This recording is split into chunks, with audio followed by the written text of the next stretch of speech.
Today I want to look at the Jazz Amp 120. This is a sim of the Roland JC 120, which was introduced in 1975. This is a solid-state amplifier known for its crystal clean amplification, and despite what you heard in the intro. Anytime you need a clean tone, you might want to give this amp a listen. I also find this amp useful when I'm checking out strings, anything wrong with my guitar, if I want to listen to pedals. It makes for a pretty nice test bed for a lot of things. This amp is historically interesting as well. It gave birth to the chorus effect. And as a quickie sidebar, this amp was used on the clean passages of Pantera's Cowboys from Hell album, including Cemetery Gates. There is a CFH version of this amp included in the Max package, but I don't really hear much of a difference between it and the standard version. So I'm just going to stick with the standard version for this demo. All right, let's dig in. Let's do a quick run through on the controls as it's pretty straightforward. The leftmost control is a brightness on-off switch and is more noticeable at lower volumes. Then we have the volume control, which the manual indicates stays clean up to 3 or 4. Do keep in mind that that depends a lot on how hot your input signal is. Then we have the standard treble, middle, and bass tone stack. This is followed by the distortion control. It's nothing like the DS1 or a tube distortion. It's more of a buzzy, fuzzy distortion. If nothing else, it is unique. This is followed by the reverb, which is fairly sparkly. We then have speed and depth knobs that affects the vibrato effect only. And finally, a knob for selecting vibrato or chorus, or neither. Finally, on the far right is the power switch. Let's start with the volume knob at 3.4, the brightness control on, and the tone stack at noon, and everything else off. I recorded a short open chord progression.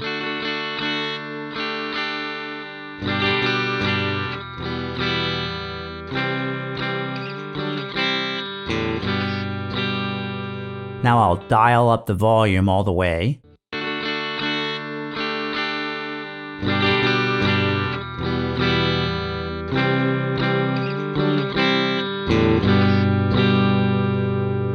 Let's dial back to our starting clean tone.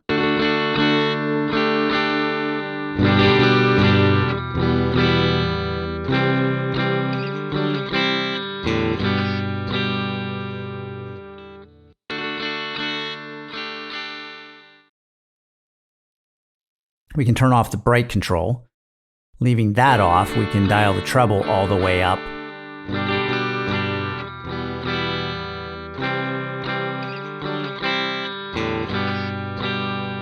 And then back down to 0.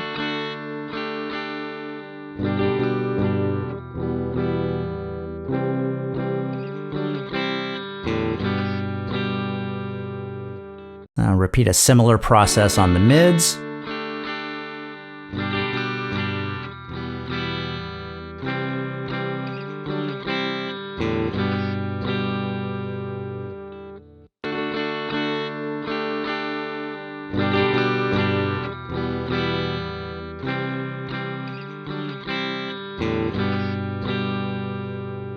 And one more time on the bass.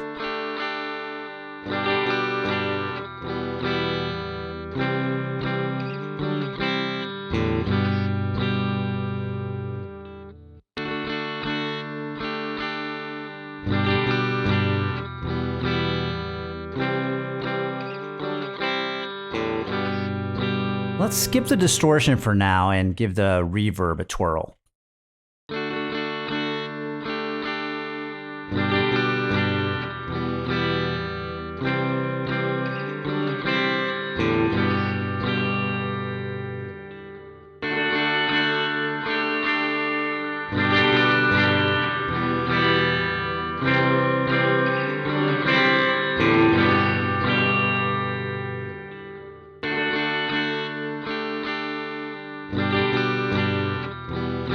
Alright, time to give the jazz chorus effect that gives this amp its name a listen. The effect was achieved by exploiting the stereo speakers in this cabinet. The manual recommends that we should pan our microphones left and right to most accurately reproduce the effect. So let's do that.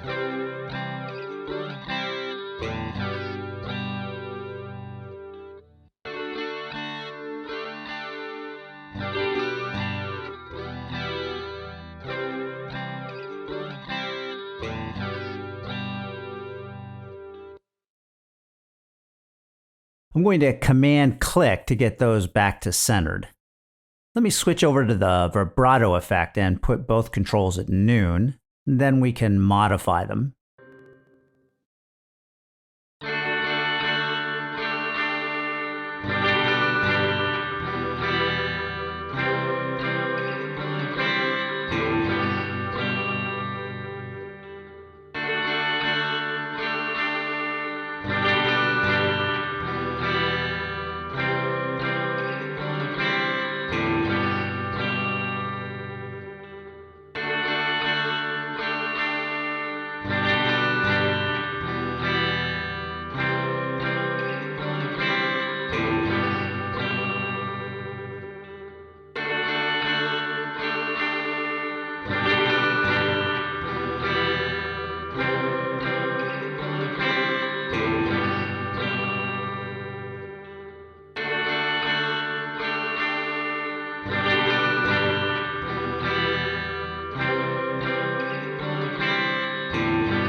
All right, time to listen to that distortion effect. This amp is not known for its distortion, but I think it helps to not think about tube distortion or DS1 type distortion. Just come to this amp's distortion with no preconceptions. Maybe try the distortion first thing in the morning before your ears have gotten used to a more classic tube saturation sound.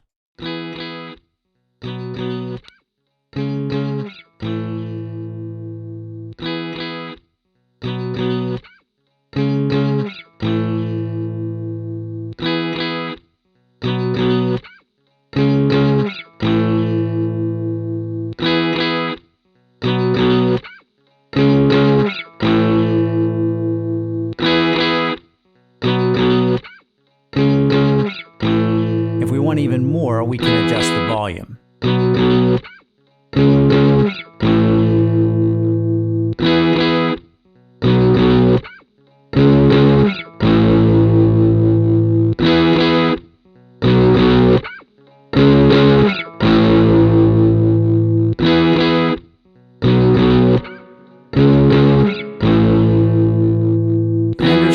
Why this amp is the king of clean, but I feel like the distortion gets a bad rap. I understand it's not a reason to buy the amp, but I feel it's pleasant enough with certain settings and unusual enough to lend some unique character to some music.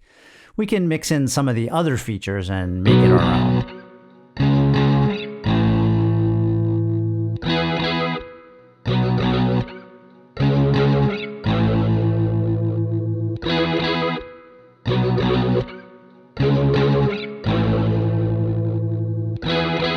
Okay, I hope you enjoyed this exploration of another historically significant amp, and who knows, maybe the chorus effect in this amp is what motivated Roland to start the Boss product line, and we have it to thank for all those great pedals.